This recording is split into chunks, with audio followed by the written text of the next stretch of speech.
네, 안녕하세요. MTN 기업경제센터 나은수 기자입니다. 최근 대한항공, 아시아나항공 합병 관련 기사들이 많이 나오고 있는데요. 아시아나항공이 지난 2일 이사회를 개최하고 아시아나함을 사업부를 매각하기로 결정했기 때문입니다. 이 과정에서 사내 이사가 돌연 사퇴하는 등 적잖이 좀 진통도 좀 겪기도 했지만 결국에는 안건이 통과되긴 했습니다. 그래서 최근 언론 보도를 보면 합병 9분 응선 넘었다, 합병의 속도가 붙을 것 같다, 이런 보도들이 조금 많이 보이는데요. 근데 정작 취재를 해보니까 화물 매각이 생각보다 좀 쉽지는 않겠다, 이런 생각이 들었습니다. 그래서 이번 이슈 체크 시간에서는 앞으로 아시아나 항공 화물 매각이 어떤 식으로 진행이 되고 매각 걸림돌은 없는지 이에 관련해서 조금 더 자세히 살펴보도록 하겠습니다. 네, 우선 이 표를 보시면 이제 대한항공, 아시아나항공 인수 합병 추진 일지인데요. 2020년 11월 산업은행이 대한항공과 아시아나항공 인수 합병을 발표하게 됩니다. 그 이후로 대한항공은 이제 14개국의 기업 결합 신고를 하게 되는데요. 지금 한 3년 정도 지난 시점에서 14개국 중 11개국의 심사 승인을 받았고요. 현재는 미국, EU, 일본 이렇게 3개 국가의 이제 심사가 남아 있습니다. 미국도 깐깐한 잣대를 들이대고는 있지만 지금 현재 합병 문제가 됐던 거는 EU입니다. 좀 더 정확하게 표현하면 유럽연합 집행위원회 EC인데요. 오늘은 EU와 EC가 좀 같은 의미로 이제 혼용해서 쓰도록 하겠습니다. EU는 이제 합병 초기부터 줄곧 똑같은 입장을 유지해왔습니다. 한마디로 요약하면 둘이 합병할 경우 독점 문제가 발생할 수 있으니 이 문제에 대해서 조치를 취해라. 그렇지 않으면 승인은 이제 내줄 수 없다. 이런 입장을 계속 밝혀왔습니다. 네, 여기 보시면 지금 항공 화물 지역별 점유율을 보실 수 있으신데요. 여기 유럽 오른쪽에 유럽 노선입니다. 자, 아시아나항공과 대한항공의 이제 그 노선 점유율을 보면은 둘이 합치면은 59.6, 거의 60%에 육박하죠. 그러니까 이 문제를 해결하지 않으면은 이제 인수를 내줄 수 없다, 승인을 내줄 수 없다라는 입장입니다. 그 인수자인 대한항공은 이 요건을 좀 만족을 시키기 위해서 이씨에 시정 조치안을 계속 제출하게 되는데요. 근데 결국에는 이제 이게 좀 시정 조치안이 계속 반려가 됐다고 해요. 그래서 결국 아시아나 화물 매각을 하게 된 것이고요. 근데 아직 인수가 완전히 된 게 아니기 때문에 대한항공이 아시아나 항공 화물을 매각할 권리가 있는 건 아닙니다. 그래서 이번 이사회가 열린 거거든요. 그래서 이 안건을 좀 더 정확하게 표현하면 대한항공의 EU 시정 조치안의 변경에 동의한다, 이런 내용입니다. 근데 결국에는 이 시정 조치안에는 아시아나 항공의 화물 사업부 매각 안이 담겨 있으니 결국 똑같은 의미이긴 합니다. 아시아나 항공 이사회가 이 안건을 가결시키고 난 시점에 대한항공은 이후에 이 시정 조치안을 이제 제출하게 됐고요. 대한항공은 2024년 1월까지 EU로부터 승인을 받겠다는 목표입니다. 이후 역시 승인을 내줄 것 같긴 합니다.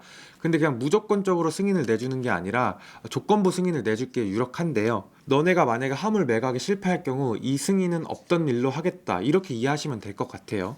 네, EU는 승인을 내주는 시점인 10개월 안에 아시아나 항공 화물 사업 매각을 성공시켜라, 이런 요구안을 요구할 거라고 해요. 그리고 내년 12월 20일까지는 두 기업 결합을 완전히 완료시켜라, 이런 안도 담길 거라고 합니다. 네, 여기까지는 사실 언론에서 많이 볼 수 있는 내용이고요. 제가 이 조건부 승인에 대한 내용을 이제 관련 관계자들한테 조금 더 자세히 들을 수 있었는데요.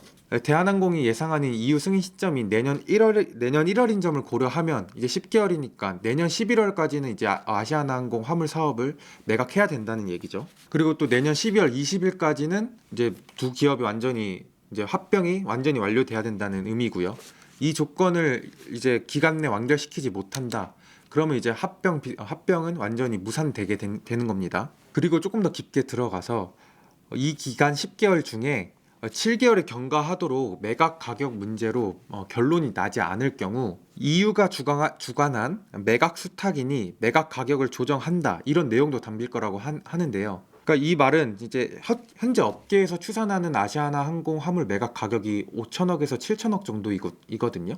만약 이 가격만큼 더 낮게 가격이 책정되면 이 향후에 이 화물 사업부가 헐값에 매각됐다, 이런 얘기가 나오게 되고, 이 점은 또 대한항공한테 굉장히 부담스러운 사안이 될 것 같아요. 1월부터 이제 7개월 후인 내년 8월까지는 이제 아시아나항공 화물 사업을 인수자를 찾고 매각을 완료해야 된다, 이런 의미로 이해하시면 될 것 같아요. 그리고 이 매각을 거치는 과정에 앞서 언급했듯 EU와 미국과 일본의 승인을 받아야 되는데, 이제 매각 이슈를 이제 들고 나온 건 EU이지만 사실 미국도 되게 깐깐한 잣대를 지금 들이대고 있거든요. 이제 앞서 보여드린 표를 다시 보시면 지금 이 유럽 노선의 59%, 60%보다 지금 미주 노선에 지금 아시아나항공, 대한항공 합병할 경우 73%로 더 높은 상황이죠. 그리고 여객 노선 역시 이제 마찬가지로 좀 독과점이 우려되는 사안이라고 지금 미국은 보고 있어요. 그래서 지금 이 언론 보도를 보시면 이제 미국 법무부가 대한항공의 아시아나항공 인수를 막기 위해 소송을 제기하는 방안을 검토하고 있다, 뭐 이런 지금 보도들도 계속 나오고 있거든요. 대한항공 측은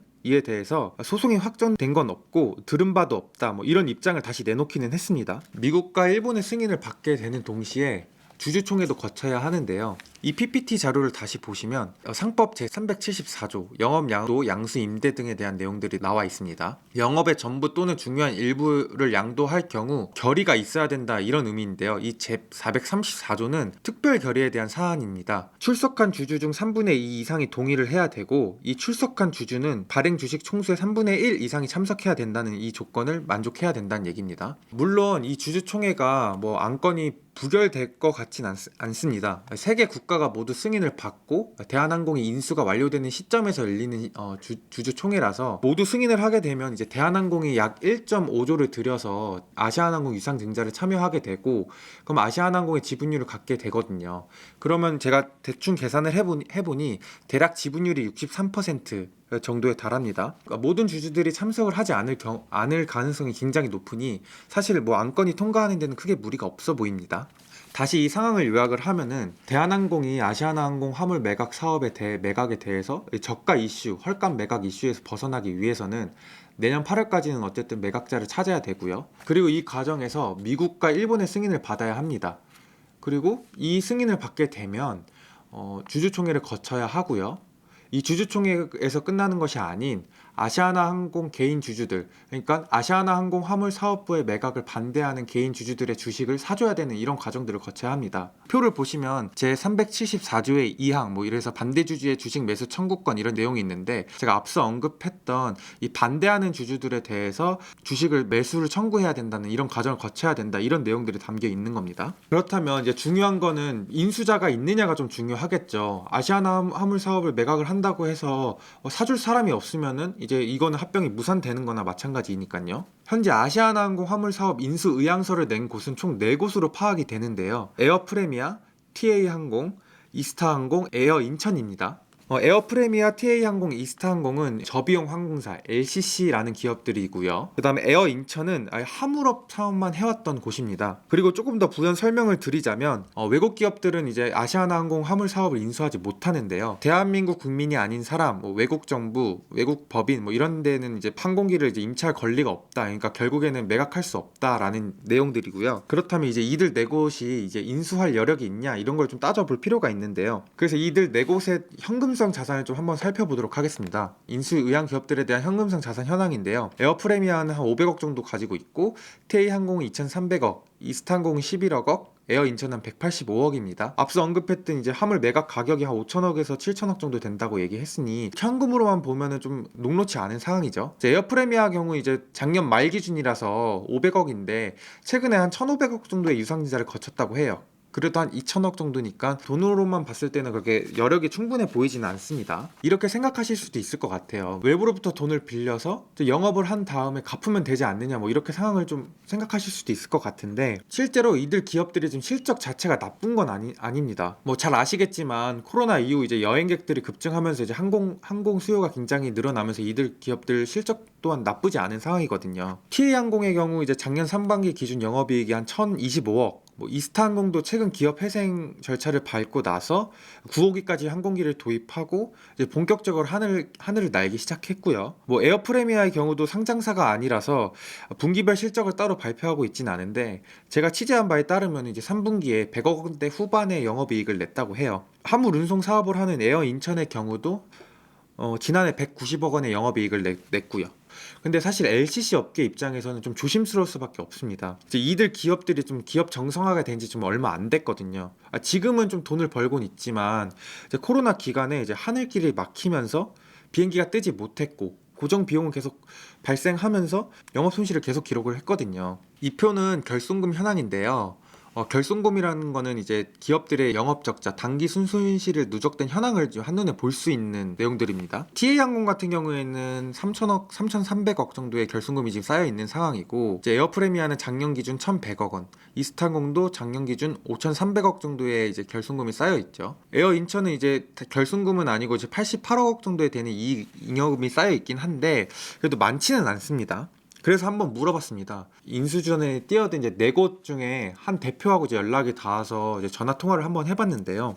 솔직히 인수 의향서만 이제 전달한 거라서 인수전에 적극 뛰어들겠다 이런 의미는 아니다. 인수 의향서만 제출한 거지 뭐 인수하겠다 이런 의미는 아니다. 뭐라고 이런 답변을 들었고, 솔직히 지금 5천억에서 7천억 정도의 뭐 매각 가격이 나오고 있는데 아시아나항공의 화물기가 지금 다 노후화된 상황에서 뭐 교체를 해야 되고 뭐 이런 비용들까지 생각하면 너무 비싸다. 이런 내용들을 계속 말씀을 하시더라고요. 그래서 이런 가격대에선 사실 인수할 마음이 없다 뭐 이런 얘기도 좀 하셨습니다. 다른 관계자들 역시 이런 얘기들이 뭐 다 공통된 내용들이었고, 아무래도 이제 해외에 화물을 싣고 영업을 하는 거다 보니 뭐 네트워킹 이런 게 굉장히 중요한데, 우리가 인수했을 때 뭐 이런 네트워킹이나 뭐 영업력이 이제 보장될 수 있느냐, 솔직히 내부에서도 조금 회의적인 시각도 있다 뭐 이런 답변도 좀 들었습니다. 그래서 이제 지금까지도 다시 정리를 해보면 대한항공은 이제 반드시 팔아야만 하는데 뭐 실제 사회 기업들은 뭐 긴가민가한 뭐 약간 이런 상황이라고 좀 보시면 될 것 같아요. 상황이 이렇다 보니 이제 사는이 이제 자연스럽게 구원투수로 다시 또 등판하지 않을까 뭐 이런 또 생각이 들더라고요. 인수 초기 당시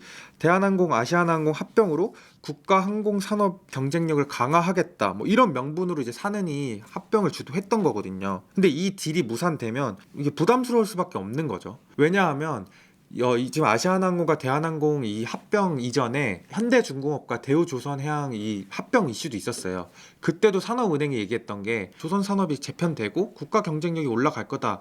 뭐 이렇게 좀 이런 명분으로 합병을 추진했는데 그때도 당시 EU가 반대하면서 이 매각이 이제 무산됐거든요. 사는 입장에서도 이런 좀 비난을 벗어나기 위해서는 이제 합병을 반드시 이제 성공시켜야 되는 거죠. 그래서 인수전에 뛰어든 곳도 이제 다 공통된 얘기가, 사는이 뭐 차입금을 좀 저리로 조금 빌려주지 않으면은 인수전에 이거는 뛰어들 수가 없는 상황이다. 뭐 이렇게 말을 하고 있어요. 금융 지원을 바라는 게 솔직한 마음이다. 뭐 이런 얘기를 솔직하게 한 곳도 있었고요. 근데 이제 EU가 이제 조건부 승인을 내주면 그때 이제 좀 사는이 좀 움직이지 않을까 뭐 이런 생각이 듭니다. 대한항공도 또 이제 인수 주체자니까 또 어떤 조금 뭐 당근책을 이 기업들한테 주지 않을까 뭐 이런 생각도 드는데요. 이제 지금 인수가 좀 추진된 지 이제 3년 정도가 흘렀습니다. 이제 일각에서는 이제부터가 진짜 시작이다 뭐 이런 얘기들이 좀 나오고 있어요. 뭐 제가 생각했을 때도 이제부터 진짜 시작이지 않을까 이런 생각이 들기도 하는데요. 이제 저희 MTN 뭐 기업경제센터 팀도 이제 앞으로 이 대한항공과 아시아나항공 관련 취재를 계속 이어가면서